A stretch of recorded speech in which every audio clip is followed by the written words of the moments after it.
Les nappes d'eau n'ont pas toutes la même qualité liée à son historique et à sa gestion en surface.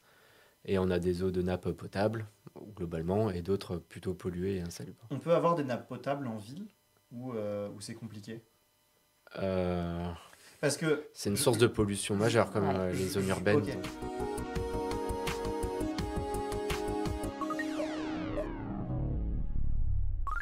On a vu un commentaire dans le chat et on en parlait justement là entre nous pendant la pause. Peut-être la solution au manque de budget, on laisse la nature reprendre le dessus. Et tu me disais, Hélène, bah oui, c'est ça qu'on prône aussi, c'est que c'est pas cher. Ouais. T'as un truc à dire par rapport à ça Bah non, mais c'est exactement ça. Ça reste pas cher. C'est pas des tuyaux. On n'est pas obligé de creuser, de refaire des chaussées. C'est juste une question d'aménagement. Mais ça veut dire qu'il faut une discussion en amont. Il faut que les gens ils arrivent à sortir de leur discipline et des différents services pour communiquer et faire quelque chose qui soit à peu près construit pour que la nature elle puisse reprendre le dessus. Mais en effet, un des gros arguments, c'est de dire que de toute façon, on est incapable de maintenir les tuyaux qu'on a à l'heure actuelle dans le sol. La priorité étant donnée aux tuyaux qui amènent l'eau potable, donc l'adduction d'eau potable, parce que ça, quand même, il y a quand même un enjeu sanitaire, c'est grave si on pollue cette eau-là. Mais par contre, pour les tuyaux, les vieux collecteurs en béton qui drainent les eaux usées et les eaux pluviales, on a un taux de renouvellement en France qui est en dessous de 2%. Donc, on n'y arrive pas. C'est ça par an, ouais. On est On en renouvelle. dessous de 2% de renouvellement des... Ouais, on est très mauvais parce que ça coûte hyper cher, quoi. Ça coûte juste hyper cher. Ces réseaux-là qui sont vieux, en fait, ils sont tellement énormes que... Ils sont énormes et il y en a des kilomètres et des kilomètres. Je ne me rappelle plus du kilométrage de réseau en France, mais c'est inimaginable. C'est une deuxième ville entière qui est souterraine.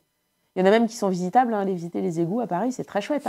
C'est comme dans le bouquin de Victor Hugo, c'est hyper bien décrit aussi. C'est des villes. Sauf que ça a été construit au 19e siècle. Et donc, les matériaux sont en fin de vie, en bout de course. Et donc, il y a une vraie détérioration de ces collecteurs. Donc, il faut vraiment arriver à trouver des solutions bis pour gérer puis à l'échelle de nos villes qui sont même plus de la même dimension que au 19e quand on a fait ces collecteurs et au 20e ça n'a plus rien à voir. Ah oui, tout à fait. Ouais. On a un système qui est sous-dimensionné par rapport au nombre d'habitants. On constate dans la plupart des villes, j'imagine, ce fait que ce soit sous-dimensionné. Tout à fait. Il y a même une discipline qui s'appelle la gestion patrimoniale, qui est l'étude de l'état de santé de nos réseaux et de nos tuyaux. Donc, ça à base de mesures très concrètes. On fait passer des caméras dans les collecteurs et on essaye de voir où est-ce qu'il y a des imperfections. Des fois, on arrive à réparer un petit peu comme ça, mais au moins, on arrive à noter où est-ce qu'il y a des zones où, visiblement, l'eau peut rentrer dans le tuyau ou l'eau peut s'exfiltrer. Et donc, un des gros problèmes, c'est que l'eau peut surtout rentrer à l'intérieur du tuyau. Et cette eau qui peut rentrer à l'intérieur du tuyau, c'est des eaux de la nappe. Donc c'est de l'eau... de l'eau qui, en théorie, devrait être propre. Pure, normalement. Voilà, bon, c'est pas le cas de Grenoble, mais dans des villes... Ça dépend où on est, c'est-à-dire les nappes d'eau n'ont pas toute la même qualité liée à son historique et à sa gestion en surface. Et on a des eaux de nappe potables, globalement, et d'autres plutôt polluées et insalubres. On peut avoir des nappes potables en ville ou c'est compliqué Parce que c'est une source de pollution majeure, comme les zones urbaines. Okay. Donc, je pose la question en étant un peu terrifié parce que quand j'étais petit, je vivais dans une petite ville et mes parents avaient un puits qui puisait dans la nappe en dessous. Et c'était de l'eau qu'on pouvait boire comme ça de temps en temps sans faire attention ou quoi. Et on me disait, mais non, mais vu qu'il y a alors c'est sûrement horrible, vu qu'il y a le béton au-dessus, et en dessous c'est pur. Ça, c'est si ton eau, elle coule pas. Ça, c'est si l'eau coule pas. Mais est-ce que ça peut être vrai, ce truc-là, ça peut protéger, entre guillemets ou alors c'était juste pour me rassurer inutilement Je prendrais pas le risque. Je prendrais pas forcément le risque. Après, j'arriverai pas à quantifier la pollution liée à la ville, parce qu'on n'a pas de mesure. On n'a pas assez de mesures. Mais globalement, si tu disais que tes collecteurs, ils marchent, en effet, tu pourrais dire, toute ton eau sale, elle est dans tes tuyaux et elle va pas tomber dans ta nappe. Tu as une partie nécessairement qui s'infiltre, donc c'est problématique. Le truc, c'est que souvent, c'est ce qu'on disait tout à l'heure, l'eau de ta nappe, elle coule. Et si tu reprends l'exemple grenoblois, les champs captants, donc là où on puise notre eau potable qu'on boit, elles sont au sud. Donc, ils sont en amont de Grenoble, enfin ils sont en amont de la ville. Ouais, c'est ça.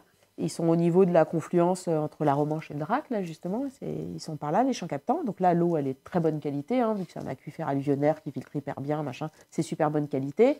On le voit sur notre facture d'eau. À Grenoble, on a une eau qui n'est pas chère. C'est genre 4 € le mètre cube d'eau. Si tu vas à Nantes ou ailleurs où on est obligé de traiter l'eau, elle est beaucoup plus chère. Tu peux doubler quasiment ton prix du mètre cube d'eau. Donc à Grenoble, elle n'est pas chère parce que l'eau est de très bonne qualité et n'est pas traitée. On l'a quasiment directement dans nos robinets chez nous.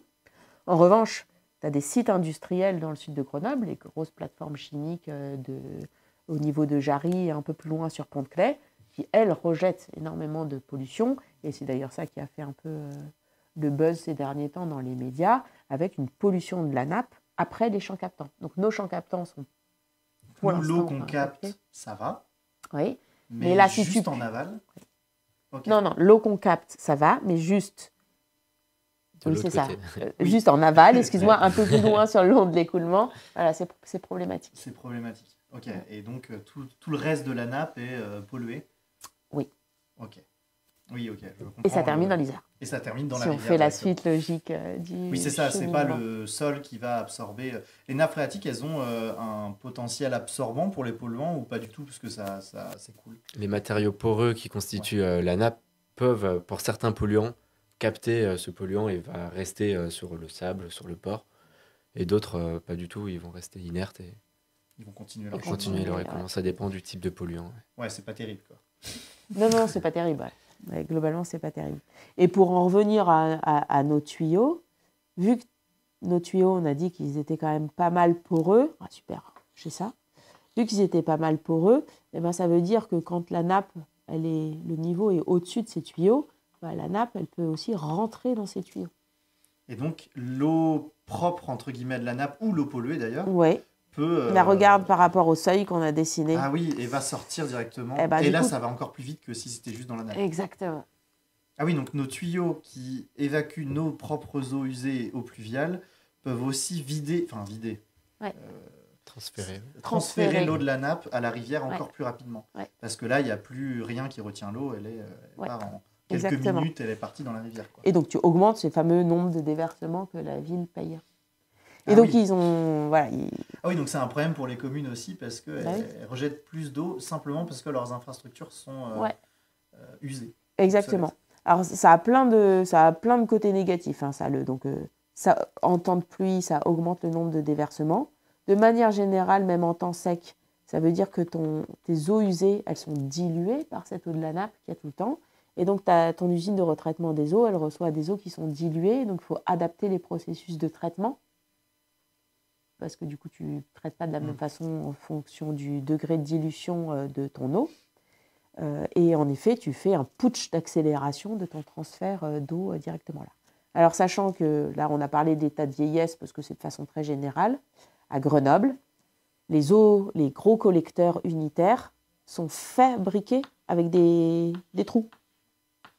Et ont été posés comme ça. Volontairement ? Volontairement. Pour drainer le sous-sol et pour pouvoir bâtir la ville dessus. C'est ce qu'on disait avec Rome, tout à l'heure. Ouais. En fait, quand on a fait la même chose. Ah, volontairement, on a fait des trous pour capter l'eau du sous-sol il y a plein d'eau. Pour drainer. Pour drainer exactement. Et assécher la ville et pouvoir construire dessus. Ouais. Mais donc aujourd'hui, on en paye les frais parce que ces tuyaux deviennent un vecteur de pollution. Alors, il y a ça. Donc, ça encore, c'est nos hypothèses parce qu'on n'a pas encore fait les mesures et tout ça de qualité, mais c'est en gros nos grosses hypothèses. Et surtout, ça pose un problème de gestion des eaux. Et si tu bouches ces trous dans ces tuyaux-là, et ben, du coup, c'est ce qu'ils ont essayé de faire sur un quartier des eaux claires. D'ailleurs, au passage, quartier des eaux claires, ça vient de là. Oui, eaux claires, c'est les eaux de la nappe. Ah oui, d'accord, ça vient directement de là. On appelle ça des eaux claires parasites. C'est les eaux claires parasites qui parasitent ton réseau. Parce qu'il y a vraiment un quartier dans la ville qui s'appelle les eaux claires. Oui. Donc c'est... Un lycée des eaux claires, Carrefour des eaux claires, tout des eaux claires. Ça vient de là. Et donc, ils ont essayé il y a quelques années de boucher les barbacanes et ça a en effet réinondé les sous-sols de certains immeubles. Donc, il y a vraiment un enjeu à drainer cette ville-là. Ouais. Ok. Voilà. Oui, donc en fait... C'est sympa, Grenoble, c'est un beau sujet d'étude. C'est un beau sujet d'étude, c'est super complet. Mais ça me fait penser, ce qu'on disait sur les eaux claires, ça me fait penser aux gens qui font de la géohistoire. notamment en étudiant les toponymes, les noms des lieux, Ouais. qui permettent de retrouver plein de choses. Je sais qu'à Grenoble, il y a des recherches sur... non, ça te dit peut-être un truc, mais... Je suis tombé sur ça l'autre jour, sur l'origine du nom Rondeau à Grenoble. Ok. C'est le gros carrefour. Ouais, il y a un énorme carrefour. Ouais, en travaux, ouais. Oui. Toujours en travaux. Et avant, au XVIIe siècle, c'était dans des anciens lits du Drac qui prenaient plus de place dans la vallée. Et à cet endroit-là, il y avait une dépression et une énorme accumulation d'eau. Un mini lac, un marais, Un rondeau. un rondeau. Ah, bon, bah, encore une anecdote. Voilà. Mais justement, sur ça, il y avait un... J'en ai pas mal discuté avec des gens en préparant l'émission qui me disaient, mais on a tendance à oublier. On parlait tout à l'heure du cours d'eau dont on a oublié l'emplacement exact parce qu'il s'est comblé, on a construit la ville dessus et tout. Et il y a énormément de villes, ne serait-ce qu'en France, où on a comblé des rivières ou des lits majeurs. On a construit des maisons dans le lit des rivières parce que ça fait peut-être 50-60 ans qu'il n'y a pas eu d'inondation. Et je sais que dans la vallée de la Roya, il y a quelques années, dans la rivière Pays niçois, où toutes les maisons qui étaient construites dans le lit historique de la rivière ont été emportées par des inondations catastrophiques, alors que toutes les maisons qui avaient plus de 50 ou 60 ans, elles, étaient construites sur les endroits où on savait que ce serait sec et que la rivière n'irait jamais là. Ça aussi, ça a une influence sur nos villes parce qu'elles se sont étendues très vite à partir des années 40-50. J'imagine qu'on constate énormément de mésadaptations, enfin de mauvaises adaptations juste à notre environnement, sans même parler du changement climatique. Est-ce que c'est quelque chose qui peut avoir un impact sur vous, ce que vous voyez sur vos recherches? Alors, moi, là, tout ce que tu racontes, ça me fait penser... Il y a plein de... Historiquement, tous les ruisseaux qui passaient sous la ville, ils ont majoritairement été utilisés comme égouts principal.